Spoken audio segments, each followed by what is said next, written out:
അൺഫിൽറ്റർ ഈ നിതിൻ രാജിന്റെ മരണത്തിൽ മുഖ്യപ്രതി ഡോക്ടർ റാമിന്റെ ജാമ്യത്തിൽ പോലീസിന് വീഴ്ച പറ്റി എന്നാണ് ആരോപണം. ഡിജിപിയോട് റിപ്പോർട്ട് തേടിയിരിക്കുകയാണ് ഇപ്പോൾ ആഭ്യന്തരമന്ത്രി. അതായത് തുടർ നടപടികൾക്കായി പുതിയ അന്വേഷണ സംഘത്തിന് മേൽനോട്ട ചുമതല നൽകിയിരിക്കുകയാണ്. നമ്മൾ തുടക്കം മുതലേ കണ്ടതാണ് ഈ ഒരു കേസുമായി ബന്ധപ്പെട്ട് അന്വേഷണത്തിൽ പാളിച്ച എല്ലാം തന്നെ കുടുംബം ചൂണ്ടിക്കാട്ടിയിരുന്നു. കഴിഞ്ഞ ദിവസം നടന്ന നാടകീയ സംഭവങ്ങൾ എന്തായിരിക്കും ഇനി ഇതിലെ തുടർ നടപടികൾ?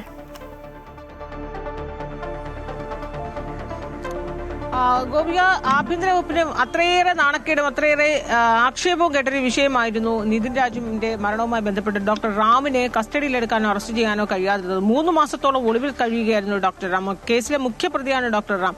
അപ്പോൾ അദ്ദേഹത്തെ പിടികൂടാൻ കഴിഞ്ഞില്ല എന്നത് വലിയ രീതിയിൽ ആഭ്യന്തര പോലീസിന് വലിയ നാണക്കേടുണ്ടാക്കിയ ഒരു സംഭവമാണ്. പക്ഷെ ഒടുവിൽ അദ്ദേഹത്തെ കുടകിൽ ആന്ധ്രാപ്രദേശിൽ കാണാൻ ചിറ്റൂരിലുണ്ടെന്നറിഞ്ഞ് അവിടെ അന്വേഷണ സംഘം പോകുന്നു. അവിടെ കാണാൻ കഴിഞ്ഞില്ല. പിന്നീട് ബംഗളൂരുവിൽ ഒരു ഫ്ളാറ്റിൽ ബന്ധുവിന്റെ ഫ്ളാറ്റിലുണ്ടെന്നറിഞ്ഞ് അവിടെ ഒരു സംഘം പോകുന്നു. അവിടെയും കണ്ടെത്താൻ കഴിഞ്ഞില്ല. ഒടുവിൽ കർണാടകയിലെ കുടകിൽ നിന്നാണ് പോലീസ് സംഘം അദ്ദേഹത്തെ കണ്ടെത്തി കണ്ണൂരിലെത്തിച്ചു, അറസ്റ്റ് രേഖപ്പെടുത്തി. അതിനുശേഷം കോടതിയിൽ ഹാജരാക്കി, മജിസ്ട്രേറ്റിന് മുന്നിൽ ഹാജരാക്കി.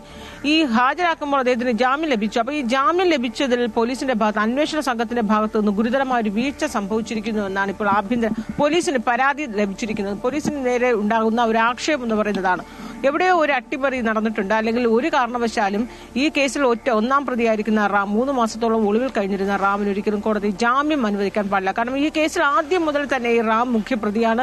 റാമിനെതിരെ കടുത്ത ആക്ഷേപം ഉയർത്തിയാണ് മാതാപിതാക്കൾ, നിതിൻ രാജിന്റെ കുടുംബമായാലും അതോടൊപ്പം തന്നെ അവിടെ ഉണ്ടായിരുന്ന മറ്റ് വിദ്യാർത്ഥികളൊക്കെ ആയാലും ഡോക്ടർ റാമിനെതിരെ കടുത്ത പ്രതിഷേധവും കടുത്ത വിമർശനങ്ങളും ആരോപണങ്ങളും ഒക്കെ ആയിരുന്നു ഉന്നയിച്ചത്. ഈ നിതിൻ രാജ് ആത്മഹത്യ, ഡോക്ടർ റാമും അതോടൊപ്പം കോളേജ് അധികൃതരും വാദിച്ചുകൊണ്ടേയിരിക്കുന്നത് നിതിൻ രാജിന്റെ ആത്മഹത്യ എന്ന് പറയുന്നത് ലോൺ ആപ്പ് എടുത്തു, ലോൺ ആപ്പുമായി ബന്ധപ്പെട്ട് തന്നെയാണ് ആത്മഹത്യ എന്നാണ്. എന്നാൽ കുടുംബവും സഹപാഠികളും ഒക്കെ പറയുന്നത് ഡോക്ടർ റാമിന്റെ ക്രൂരമായ മാനസിക പീഡനം, ആ ക്രൂരമായ മാനസിക പീഡനം അതുകൊണ്ട് മാത്രമാണ് ആത്മഹത്യ ഉണ്ടായത്. ഈ റാമിന്റെ നിതിൻ രാജിന്റെ അച്ഛൻ ഏറ്റവും ഒടുവിൽ ആഭ്യന്തരമന്ത്രി കാണാൻ വരുമ്പോൾ അദ്ദേഹം പറയുന്നത് അതൊരിക്കലും ആത്മഹത്യ ആയിരുന്നില്ല, അത് കൊന്നു തള്ളിയിട്ടതായിരുന്നു, അത് കൊലപാതകമാണ് എന്ന രീതിയിൽ ഒരു കടുത്ത ആരോപണമോ രംഗത്തെത്തി. അപ്പോൾ ഇപ്പോൾ നടക്കുന്ന അന്വേഷണ സംഘത്തിൽ ഒട്ടും വിശ്വാസമില്ലെന്ന്, ആ പുതിയൊരു സംഘത്തെ നിയോഗിക്കണമെന്നൊക്കെ റാമിന്റെ അച്ഛൻ ഏറ്റവും ഒടുവിൽ ആഭ്യന്തരമന്ത്രിയെ കണ്ടപ്പോൾ പറഞ്ഞിരുന്നു. അത് തന്നെയാണ് ആഭ്യന്തരമന്ത്രി ഇപ്പോൾ കൊച്ചിയിൽ മാധ്യമങ്ങളെ കണ്ടപ്പോൾ അദ്ദേഹം വിശദീകരിക്കുന്നത്. ആ കുടുംബത്തിന് ഇപ്പോഴും അന്വേഷണ സംഘത്തിന്മേൽ പരാതിയുണ്ട്. അപ്പോൾ കുടുംബം ആദ്യമേ തന്നെ അന്വേഷണ സംഘത്തിനെതിരെ പരാതിയുമായി ആരോപണവുമായി രംഗത്ത് വരുമ്പോഴാണ് ഇന്നലെ രാത്രി അതിനാടകീയ രംഗങ്ങളാണ് തലശ്ശേരി കോടതിയിൽ അരങ്ങേറിയത്. ഈ പ്രതിയെ ഇങ്ങനെ കേസിലെ ഏറ്റവും കൊടുമ്പിരി കൊണ്ട വിവാദമായ ഒരു കേസാണ്. ആ കേസിലെ മുഖ്യപ്രതിയാണ് അദ്ദേഹം. 3 മാസം ഒളിവിലിരുന്ന പ്രതിയാണ് ഏറ്റവും ഒടുവിൽ പോലീസ് കണ്ടെത്തിയത്. അപ്പോൾ മറ്റു സംസ്ഥാനത്ത് പോയാണ്, അന്തർ സംസ്ഥാനത്ത് പോയാണ് ഈ പ്രതിയെ കണ്ടെത്തിയത് പോലും. എന്നിട്ട് പോലും മറ്റൊരു സംസ്ഥാനത്ത് പോയി ഒളിവിൽ തടഞ്ഞ പ്രതിയെ കണ്ടെത്തുന്നു. അങ്ങനെയെങ്കിൽ പോലും കസ്റ്റഡിയിൽ ഈ പ്രതിയെ വാങ്ങുന്നതിനോ ഈ പ്രതിയുടെ ജാമ്യവുമായി ബന്ധപ്പെട്ട പോലീസിലെ നടപടിക്രമങ്ങൾ എത്രത്തോളം സുതാര്യമായിരുന്നു, എത്രത്തോളം കാര്യക്ഷമമായിരുന്നു എന്നുള്ളതാണ് ഏറ്റവും അറിയേണ്ടത്. അതേസമയം ഇങ്ങനെ ഒരു പ്രതിയെ കസ്റ്റഡിയിൽ വാങ്ങുകയോ ജാമ്യത്തിന് വേണ്ടിയുള്ള നിയമ നടപടികൾ നടത്തുകയൊക്കെ ചെയ്യുമ്പോൾ മേലുദ്യോഗസ്ഥരുടെ ഭാഗത്തുനിന്ന് കൃത്യമായ നിർദ്ദേശങ്ങളൊക്കെ ഉണ്ടായിരുന്നു. ആ നിർദ്ദേശങ്ങളൊക്കെ പാലിക്കപ്പെട്ടിട്ടുണ്ടോ? അന്വേഷണ സംഘത്തിന് എവിടെയാണ് വീഴ്ച പറ്റിയത്? ഇതൊക്കെ തന്നെ അന്വേഷിക്കേണ്ടതാണ്, ഇതൊക്കെ തന്നെ അന്വേഷണ വിധേയമാകേണ്ടതാണ്.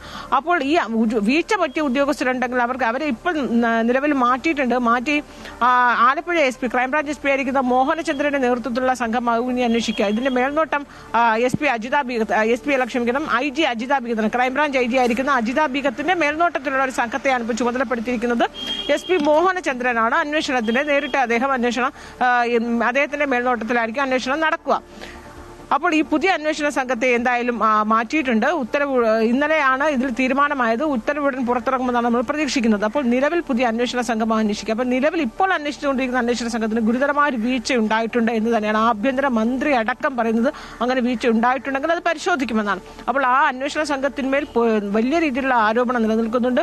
പോലീസിന് തന്നെ നാണക്കേടായിരിക്കുന്ന ഒരു വിഷയമാണ്. അതുകൊണ്ടാണ് ആഭ്യന്തര വകുപ്പ് അടിയന്തരമായി നടപടി സ്വീകരിക്കുക, അന്വേഷണ സംഘത്തെ മാറ്റുന്നു, പകരം മറ്റൊരു അന്വേഷണ സംഘത്തെ ഏൽപ്പിക്കുന്നു. ഈ വിഷയത്തിൽ വീഴ്ചയുണ്ടായിട്ടെങ്കിൽ കൃത്യമായി പരിശോധിക്കും. പരിശോധിച്ചതിന് ശേഷം അതിൽ പോലീസിന് വീഴ്ച ഉണ്ടായിട്ടെങ്കിൽ കൃത്യമായ നടപടിയും സ്വീകരിക്കും. എന്തായാലും പോലീസ് ഇപ്പോൾ ചെയ്യാൻ പോകുന്നത്, റാമിന് ഇപ്പോൾ ജാമ്യം ലഭിച്ചു, റാമിന്റെ ജാമ്യ നടപടി റദ്ദാക്കുന്നതിന് വേണ്ടിയുള്ള നിയമ നടപടികളും അതിവേഗത്തിൽ മുന്നോട്ട് പോകണം. കാരണം റാമിന്റെ ജാമ്യം റദ്ദാക്കി റാമിനെ കസ്റ്റഡിയിൽ വാങ്ങിയാൽ മാത്രമേ ഈ കേസ് അന്വേഷണവുമായി മുന്നോട്ട് പോകാൻ കഴിയുകയുള്ളൂ.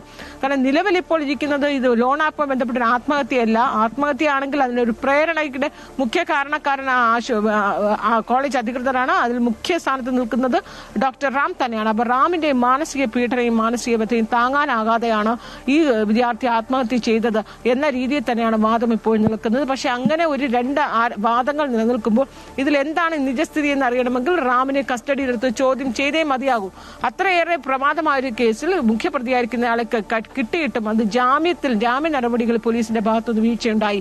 കിട്ടിയ ഉടൻ തന്നെ അദ്ദേഹത്തിന് ജാമ്യം ലഭിക്കാൻ പാടില്ലായിരുന്നു. അപ്പോൾ എവിടെയാണ് അന്വേഷണ സംഘത്തെ കൃത്യമായ രേഖകളൊക്കെ സമർപ്പിക്കുന്ന വീഴ്ച പറ്റിയോ ഇതടക്കമുള്ളതാണ് പരിശോധിക്കുന്നത്. എന്തായാലും ഇപ്പോൾ ഇത്രയേറെ ആരോപണം വീഴ്ചയും ഒക്കെ ഉണ്ടായി എന്ന രീതിയിലൊരു പരിഹാസം പോലീസിന് മേലുണ്ടായ സാഹചര്യത്തിൽ അടിയന്തര നിയമ നടപടി എന്ന രീതിയിലാണ് റാമിന്റെ ജാമ്യം റദ്ദാക്കുന്നതിന് വേണ്ടി കോടതിയെ സമീപിക്കാനായി ഒരുങ്ങുകയാണ് അന്വേഷണ സംഘം.